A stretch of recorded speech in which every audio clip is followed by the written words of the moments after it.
So Donald Trump has officially taken the lead in every single political forecast model, which is significant because just last month, early last month, in like the beginning of September, Harris was like a 60% favorite in a lot of these models. So there's the Economist model, there's the 538 model, and then of course there is Nate Silver waving to someone because they waved at me walking down the fucking field.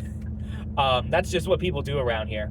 But so let's see, the 538 model has Trump at like a 52%. Now this is the one that's been the most favorable to Harris. Like out of all of them, she's been like, there was at a point she was like 62% likely to win the election according to their model, which is mostly based on polls. They actually changed their methodology a few months ago when Biden dropped out. The Economist has it at like 55. He's like 55%, something like that. And Nate Silver is like closer to 60%, if I'm not mistaken.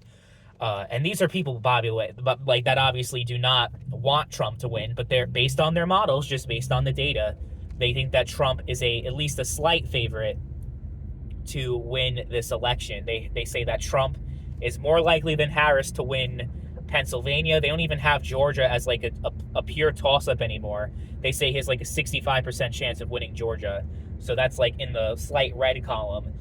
He's likely to win, more likely to win North Carolina, more likely to win Pennsylvania, and Arizona they don't even consider close anymore. And Nevada, that's like 50-50. But if Trump is able to but that's the key. He doesn't even need Arizona, actually. He needs Georgia, North Carolina, Pennsylvania. He's done. He's got it. So it's a very easy path for Trump to win. It's not that narrow at all. Harris also has a pretty straightforward path. She has to hold on to Michigan, Wisconsin, and Pennsylvania, all states that are polling very closely within less than 1% on the average. So that's very interesting. So that's why people are like, it's not looking that great for Harris, because if you just look at it logically, there is a very slim to none chance that if she loses, like Michigan, for example, that she's going to win Georgia. Even though there's 7 swing states on the table, a lot of them are going to be correlated to one another in the sense that those 3 blue wall states are going to be more blue than Georgia and North Carolina are. So if Trump carries any of those states, he is like 90-something% chance going to win Georgia, going to win North Carolina. But there's a good chance we're going to find out. North Carolina, we're going to know the winner definitely the night of, because the way they count their ballots is a lot faster.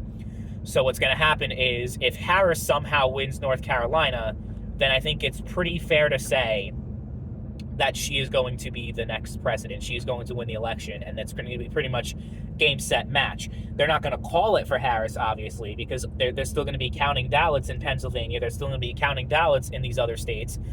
Georgia is going to take a little bit of time, I think, and Arizona. So they're still going to be counting. So they're not going to call it on Tuesday night, Wednesday morning. But I'm just going to say, like, straight up, I don't see a path for Trump if he loses North Carolina. North Carolina is very important for Trump.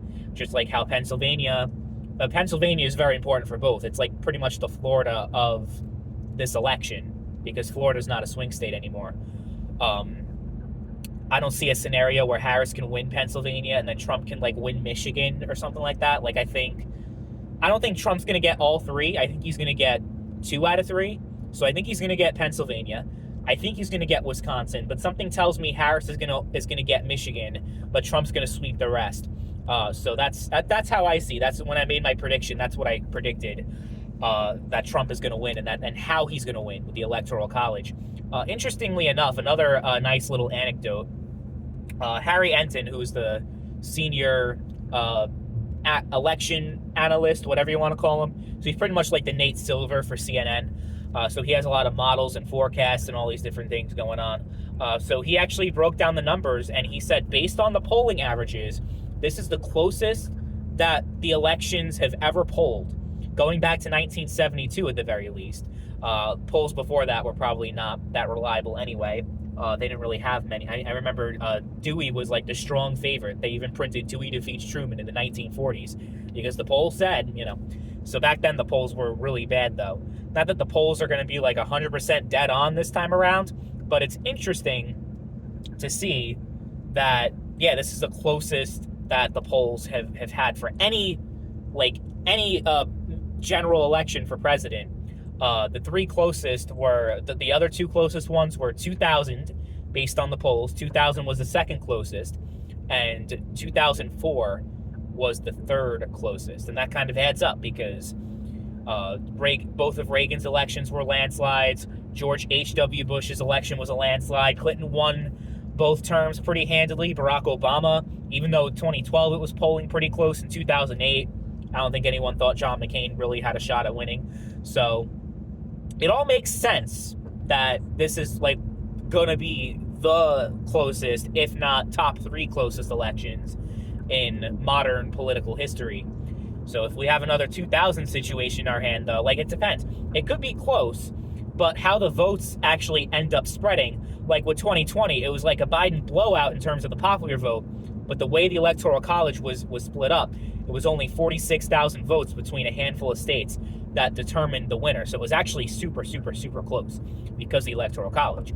So we can have a situation where one state, where it's, let's say, Pennsylvania alone determines the election. That could be, that could very much happen. But it's like determined by a very like small amount of states. Because remember, in 2020, it was determined by like 1%. It was within less than a little bit more than 1%, but it was still like super, super, super tight. Wisconsin was within less than 1%. So it's going to be, I think it's going to be a serious nail biter. I wouldn't be surprised if, people talk about Trump and his legal challenges and everything. I would very much expect Harris is going to do the same thing if Trump is declared the winner. Just saying. I think it's going to be that close. So, yeah. I mean, I'm going to definitely be making some more election analysis and predictions and just breaking down some of the stuff going down. But we're less than 2 weeks now. So soon enough, we're going to know exactly who the winner is and who's going to be the next president. And it's going to be, well, I don't know, either exciting or nerve-wracking. It's probably going to be a combination of both, especially depending on who you're rooting for and who you think's going to win, right? So we'll see.